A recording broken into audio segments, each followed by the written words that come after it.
మనలో లలితా సహస్రనామం రాని వాళ్ళు దాదాపుగా ఎవరు ఉండరు కదా.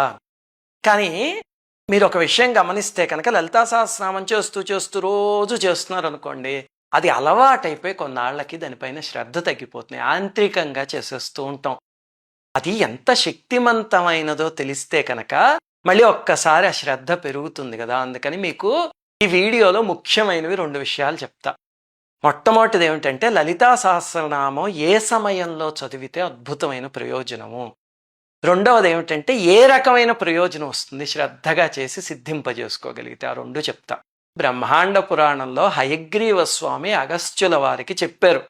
ఇవి లలితా సహస్రనామానికి ముందు ఉంటాయి, కానీ సామాన్యంగా మనం అవేమీ పట్టించుకోకుండా శ్రీమాత శ్రీ మహారాజ్ఞి దగ్గర నుంచి చేసేస్తూ ఉంటాం కాబట్టి ఇవి మనకి తెలియవు అంతే. ఇప్పుడు మొట్టమొదట 4 ప్రయోగాలు ఏమిటో చెప్తాను, తర్వాత ఒక 5 ప్రయోజనాలు చెప్తా. ఆ 4 ప్రయోగాలు ఏమిటంటే సంక్రాంతౌ విషువే చైవ స్వజన్మ త్రితయే దినే అని చెప్పారు. అంటే లలితా సహస్రనామం చేయడానికి మంచి సమయాలు ఏమిటి అంటే సంక్రాంతులు, అంటే ప్రతి నెల సంక్రమణం అని జరుగుతుంది కదా, సూర్యుడు రాశి మారడం. ఆ సంక్రమణ దినాల్లో కానీ విషు దినాలు అని ఉంటాయి, అంటే మార్నింగ్ ఈవినింగ్ సమానంగా ఉండేవి. అలాంటివి సంవత్సరంలో 2 రోజులు ఉంటాయి. ఆ 2 రోజుల్లో కానీ లేకపోతే స్వజన్మ త్రితయే దినే పుట్టిన తిథి ఉంటుంది. పుట్టినరోజు అంటే డేట్ల ప్రకారం కదా తిథి. ఆ తిథి నుంచి 3వ రోజు కానీ అప్పుడు లలితా సహస్రనామం చేయగలిగితే అద్భుతమైన శక్తి అని హయగ్రీవ స్వామి చెప్పారు. తర్వాత ఇంక రెండోది నవమ్యాం వా చతుర్దశ్యాం సితాయాం శుక్రవాసరే. నవమి రోజు చతుర్దశి రోజు, చతుర్దశిలో అసలు ఉపాసనకి చాలా ముఖ్యమైనవి. అలాగనే శుక్రవారాల్లో ఈ రోజుల్లో చేయగలిగినా సరే అపూర్వమైన ఫలితం వస్తుంది అని హయగ్రీవ స్వామి చెప్పారు. ఇంకా మూడవది కీర్తయేన్ నామ సాహస్రాం పౌర్ణమాస్యాం విశేషత. పౌర్ణమాస్యాం చంద్రబింబే ధ్యాత్వా శ్రీలలితాంబికాం అన్నారు. అంటే పౌర్ణమి రోజు అమ్మవారిని ఆరాధించగలిగితే లలితా సహస్రనామంలో విశేషమైన ఫలితం అని చెప్పారు. చంద్రబింబంలో చేయండి అని. ఇది ఎలాగా అంటే ఇది ఒక అద్భుతమైన ప్రయోగం. మీలో ఎవరికైనా కుదిరితే చేయండి, మీకే తెలుస్తుంది ఎంత ఎనర్జైజ్ అవుతారో. పౌర్ణమి రోజు ఏం చేస్తారంటే డాబా పైకి వెళ్ళిపోండి. సాయంత్రం పూర్ణ చంద్రుడు కనిపిస్తాడు కదా, ఆ కనిపించే సమయం వచ్చినప్పుడు డాబా పైకి వెళ్ళిపోయి పంచోపచారై సంపూజ్య పఠేన్నామ సహస్రకం అని చెప్పారు. ఆ పంచోపచార పూజతో పాటు లలితా సహస్రనామం చంద్రబింబంలో అమ్మవారిని భావిస్తూ చేయగలిగితే అమ్మవారి ముఖాన్ని అద్భుతమైన ప్రయోజనం చేసి చూడండి. అసలు పౌర్ణమి రోజు మీకే తెలుస్తుంది. అలా చేసినప్పుడు పాలు నివేదన చేయండి అమ్మవారికి, తర్వాత దాన్ని ప్రసాదం కింద తీసుకోండి. 4వది శ్రద్ధయా పరయా కుర్యాత్ సహస్ర పరివత్సరాన్. చాలా ముఖ్యమైనది ఇది. ఇదేమిటంటే పరివత్సరం అంటే 365 డేస్ సైకిల్ అని అర్థం. ఈ 365 రోజులు శ్రద్ధగా చేయగలిగితే సిద్ధిస్తుంది అని కూడా చెప్పారు. మరి అయితే ఆడవాళ్ళకి ఇబ్బంది వస్తే 4 రోజులు వదిలేసి 5వ రోజు నుంచి చేయండి. ఇలా చేస్తే ఇవన్నీ పాటిస్తూ చేసినప్పుడల్లా శ్రద్ధగా చేయాలి, యాంత్రికంగా కాకుండా. అప్పుడు లలితా సహస్రనామం సిద్ధిస్తుంది అన్నారు. సిద్ధించడం అంటే ఏమిటి అంటే గుర్తుపెట్టుకోండి, ఏ స్తోత్రమైనా మంత్రమైనా సరే అది చదవడం వేరు, అది సిద్ధించడం వేరు. ఇప్పుడు పాము మంత్రం ఉంది, అంటే విషహరణ మంత్రం ఒకటి. అది ఎవరికైనా ఏదో విషయం ఎక్కుతోంది అనుకోండి, మళ్ళాంటి వాళ్ళు వెళ్ళి ఆ మంత్రం చదివేస్తే ఏమవుతుంది అంటే ఏమీ అవ్వదు.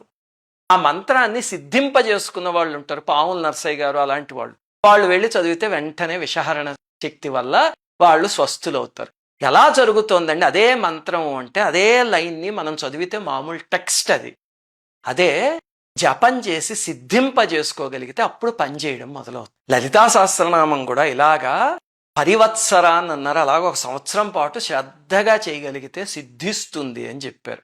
సిద్ధిస్తే మనకు ఎలా తెలుస్తుంది అంటే దానికి 5 ప్రయోజనాలు చెప్పారు, అవి చెప్తాను. అందులో ఏదైనా పని చేసింది అనుకోండి, అప్పుడు మీకు సిద్ధించింది అని అర్థం.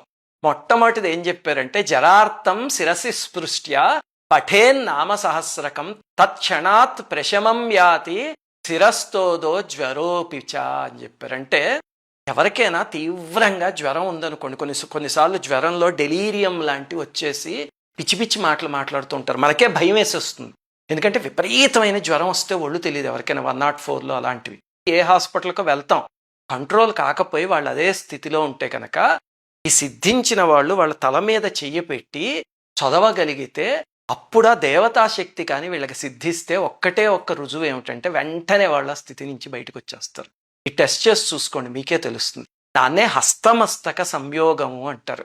అందుకే ఎవరైనా గురువులు కానీ ఉపాసనాపరులు కానీ ఎప్పుడైనా మన అదృష్టం బాగుండి మనబోటి వాళ్ళకి తల మీద చేయి పెట్టి ఆశీర్వదించారు అనుకోండి, అది ఇంకా అదృష్టం అంతే.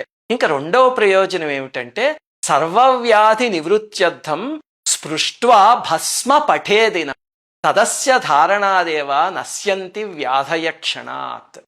మీరే ఇలాగ సిద్ధింపజేసుకోవడానికి ప్రయత్నిస్తుంటే ఒక పాత్ర నిండా విభూతి తీసుకోండి, ఒక డబ్బా నిండా తీసి అక్కడ మీ ఎదురుగుండా పెట్టుకుని రోజు దాని మీద చెయ్యి పెట్టి లలితా సహస్రనామం చదువుతూ ఉండండి. మీరు శ్రద్ధగా చేయగలిగితే కనుక ఇలా సిద్ధించే సమయానికి ఆ విభూతిగా శక్తి వస్తుంది. ఆ తరువాత ఎవరికైనా బాగోలేదనుకోండి, వాళ్ళకి ఆ విభూతి పెడితే వెంటనే స్వస్థులవుతారు. అందుకే మహాత్ములు ఎవరైనా వాళ్ళ చేతుల్లో విభూతి ఇస్తామంటే మనం పరిగెత్తుకుని వెళ్ళి తీసుకుంటాం. దానికి కారణం ఇదే, వాళ్ళ మంత్రశక్తి దానికి చేరుతుంది అనమాట. ఇవి నేను చెప్తున్నవి కాదు, హయగ్రీవ స్వామి చెప్పినవి. ఇంకా మూడవ ప్రయోజనం చెప్తా. జలం సమంత్రం కుంభస్థం నామ సాహస్రతో మునే అభిషించేత్ గ్రహగ్రస్తాన్ గ్రహ నశ్యంతి తత్క్షణాత్. అంటే ఎవరైనా ఈ లలితా సహస్రనామం సిద్ధించిన వాళ్ళు జలాన్ని ఒక కుండలోకో బకెట్లోకో తీసుకుని అందులో చేయి పెట్టి లలితా సహస్రనామం చదివిస్తేట దానికి స్నానం చేస్తే కొన్నిసార్లు గ్రహ బాధలు ఇలాంటివి పట్టుకుని బాబాయ్ వాళ్ళు చాలా విపరీతంగా ప్రవర్తిస్తూ ఉంటారు. కొంతమందిని చూసారా, అలాంటి వాళ్ళ నీటితో స్నానం చేస్తే వెంటనే స్వస్థులైపోతారు. అందుకే చూడండి, కొన్నిసార్లు తీవ్రంగా గ్రహబాధతో ప్రవర్తించే వాళ్ళ తల మీద మహాత్ములు లాంటి వాళ్ళు బకెట్ నీళ్లు పోస్తూ ఉంటారు. కారణం ఇదే. అసలు ఇక్కడే ఒక విషయం గుర్తుపెట్టుకోండి, ఎవరైనా ఉపాసనా పరులు, అనుష్ఠాన పరులు, మహాత్ములు ఇలాంటి వాళ్ళు ఉంటారు మనకి, సామవేదం వారో చాగంటి వారో అలాంటి వాళ్ళు. ఎప్పుడైనా మీ అదృష్టం బాగుండి వాళ్ళ ఇంటికి వెళ్ళి అక్కడ ఒక పూట ఒక రోజు ఉండే అదృష్టం దొరికిందనుకోండి, పొంగిపోండి. అలాంటప్పుడు వాళ్ళ ఇళ్ళు ఎంత పవిత్రాలంటే వాళ్ళ అనుష్ఠాన బలం వల్ల, ఉపాసనా బలం వల్ల ఇంట్లో నీటికి కూడా శక్తి వస్తుంది. అది చెప్తున్నారు ఇక్కడ లలితా సహస్రనామంలో. ఇంకా నాలుగవ ప్రయోజనం ఏం చెప్పారంటే నవనీతం ప్రదద్యాత్తు పుత్రలాభో భవేద్ధ్రువం వంధ్యానాం పుత్రలాభాయ నామ సాహస్రమంత్రితం అని. ఇలాగ లలితా సహస్రనామాన్ని సిద్ధింపజేసుకున్న వాళ్ళు కొంచెం వెన్న తీసుకుని దాన్ని మంత్రించి ఆ లలితా సహస్రనామంతో ఇస్తే గొడ్రాలు అని పిలువబడుతున్న వాళ్ళకు కూడా ఖచ్చితంగా సంతానం కలుగుతుంది అని చెప్పారు. అంత శక్తి వస్తుందిట వెన్నకి.